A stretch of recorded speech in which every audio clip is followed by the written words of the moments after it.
Black Ops 2 Zombies was phenomenal. In my opinion, Black Ops 2 Zombies was the best zombies experience, which could be a wild, unpopular opinion considering Black Ops 3's chronicles and their dedication to the zombies community. However, let's go back to the start and work our way through up to this opinion that I have.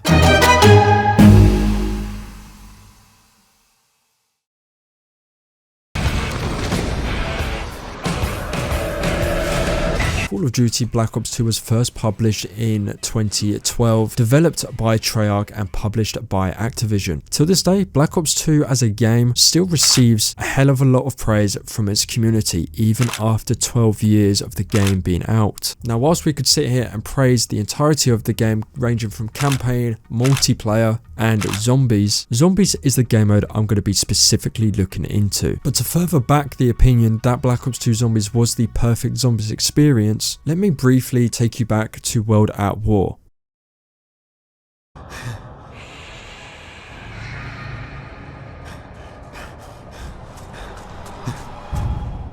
You finish the campaign and you go into the new Zombies Experience game mode. This first intrigued players that were either bored of multiplayer or had finished the campaign. They could go into a new game mode that was made for a bit of fun by Treyarch, which later down the line would become one of the best generational storylines that we've seen in gaming history. World at War first introduced players to the game mode and it was a hit. However, Black Ops 1 was the first impression everyone pretty much had when it came to zombies. It had its own menu and was a part of the package that came with Call of Duty when it comes to Treyarch. It was no longer something you finished after the campaign or an Easter egg within the game that allows you to unlock maps. It became its own thing, and Black Ops propelled the storyline as well as the gameplay mechanics within zombies. World at War laid the foundations of the game mode. Black Ops had set the storyline up, which both games paving the way for Black Ops 2 Zombies to be announced. This wasn't just a game mode people played after getting bored with multiplayer or finishing the campaign. This game mode was a large chunk of the community as to why they brought the game in the first place. Zombies would be the first thing people would play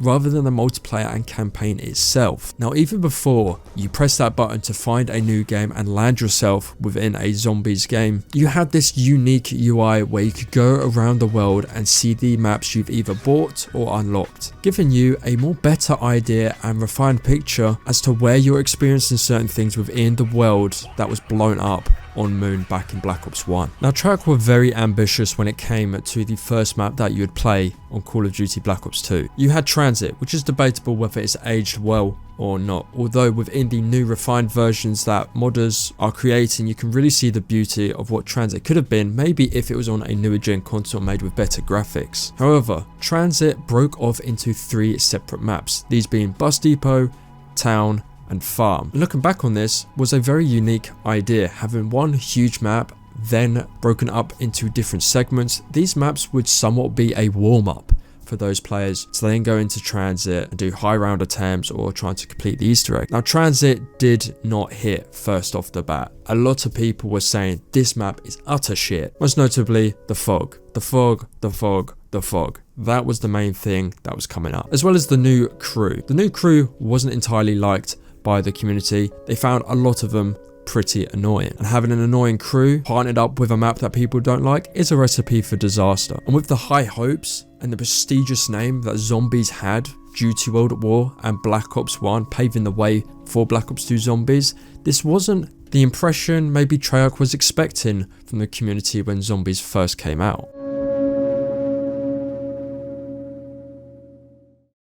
The backlash Transit received was pretty brutal. Now, for Treyarch, Map Pack 1 was on the horizon and they needed to clap back with something that would make the audience or their fan base happy. Enter Map Pack 1, Die Rise. In my opinion, I don't think this map is good whatsoever. Furthermore, it was the first map pack with the new crew. These were called the Victor's crew or the Transit group. It's comprised of 4 main characters of the Black Ops 2 portion of the RGS, which is the Richthofen's Grand Scheme Zombie storyline. These characters are Samuel J. Sterlinger, Abigail or Misty, Marlton Johnson, and Rossman. So they were known as the Transit group, which already straight off the bat wasn't a good map to be paired with. Treyarch further dug the hole and opening the gate for negativity when they brought out Die Rise. Even till this day, I don't think Die Rise is a good map. Jimmy Zelinksi, who was the creator of World at War and Black Ops Zombies, was then not a part of Treyarch anymore after the releases of these zombie maps. This then appointed Jason Blundell to the head of creating zombie maps. He was also one of the creators or worked on Der Riese back in World at War. This is where Black Ops 2 Zombies became great. Now, a quick mention to those maps that were spin-offs of Transit, Farm, Bus Depot and Town. These three maps were small segments of Transit, and these characters had hazmats on. To my knowledge, these characters didn't really hold any value within the Zombies storyline. However, they did appear within the multiplayer map run, which was Nuketown, made as a Zombies map. In my opinion, a really fun map to play on. I do get, however, how people really don't like the map whatsoever. But this map linked in with the Victor's crew, as you could hear Russman within the bunker. Now, what better way to hit your run off within the zombie map making that was Jason Blundell than to release one of the greatest maps of all time, Mob of the Dead. Mob of the Dead is deemed one of, if not the scariest map in zombies of all time, and there's plenty of valid reasons as to why those claims are legit. But not only that, you had 4 very charismatic characters that you had a laugh with, that were both serious, sad in some parts to do with the Easter egg. The gameplay was great, the Easter egg was phenomenal, and the looks and aesthetics of the map was damn near perfect, especially for when it was running on the old gen consoles, and without question is a fan favourite amongst the community.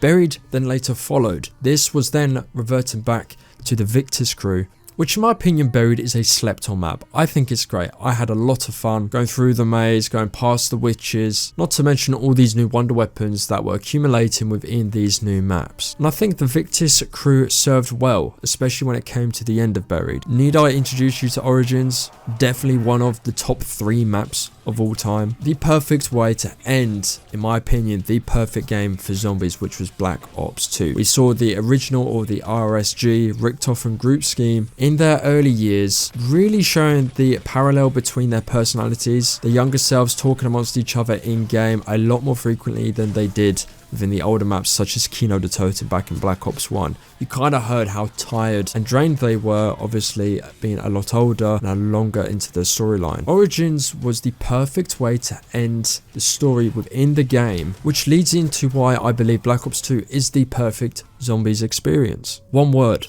storyline.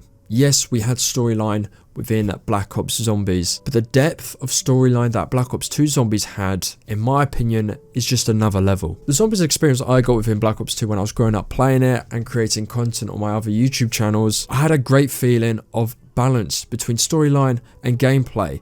Whereas I thought gameplay was steered more within Black Ops than storyline, Black Ops 2 had the perfect balance for storyline and gameplay. And as well, realism, if we can even say that, because a zombie apocalypse is anything but real. There wasn't as much magic within Black Ops 2 Zombies. Yes, we saw it within or towards the end of Black Ops 2's tenure, but in my opinion, Black Ops 3, if we lead over to that game, had a lot more magic involved and just steered away from the realism and gameplay and raw emotion that Black Ops Zombies, or zombies in general, once had within World at War, Black Ops, and obviously Black Ops 2. You got the complete package with Black Ops 2 Zombies. You had bad maps, you had good maps, and then you had great maps. The bad maps really made the good maps look great. And well, the great maps made the shit maps look shit. Not to mention the community at the time of Black Ops 2. You had the Smith players, you had mrtlexify, obviously mrroflewaffles, mrdalekjd, I could go on. And because Call of Duty became stale for a year or two because we were waiting for the next Zombies game or Treyarch game to be released, people then turned to challenges within Zombies. So not only were these maps great in respective to the storyline and gameplay, but they were so good that you could integrate your own challenges, such as the Rainbow Perk challenge, 1 room only. This you couldn't really do within World at War or Black Ops maps, whereas Black Ops 2, that's really where the birth of challenges became a thing. Now the most important question I have for you is, what do you think? Do you agree that Black Ops 2 is the perfect Zombies experience or Zombies game? Or do you disagree? And why do you disagree? Be sure to leave a comment down below, like and subscribe if you did enjoy the video. And until next time, see you in the next one.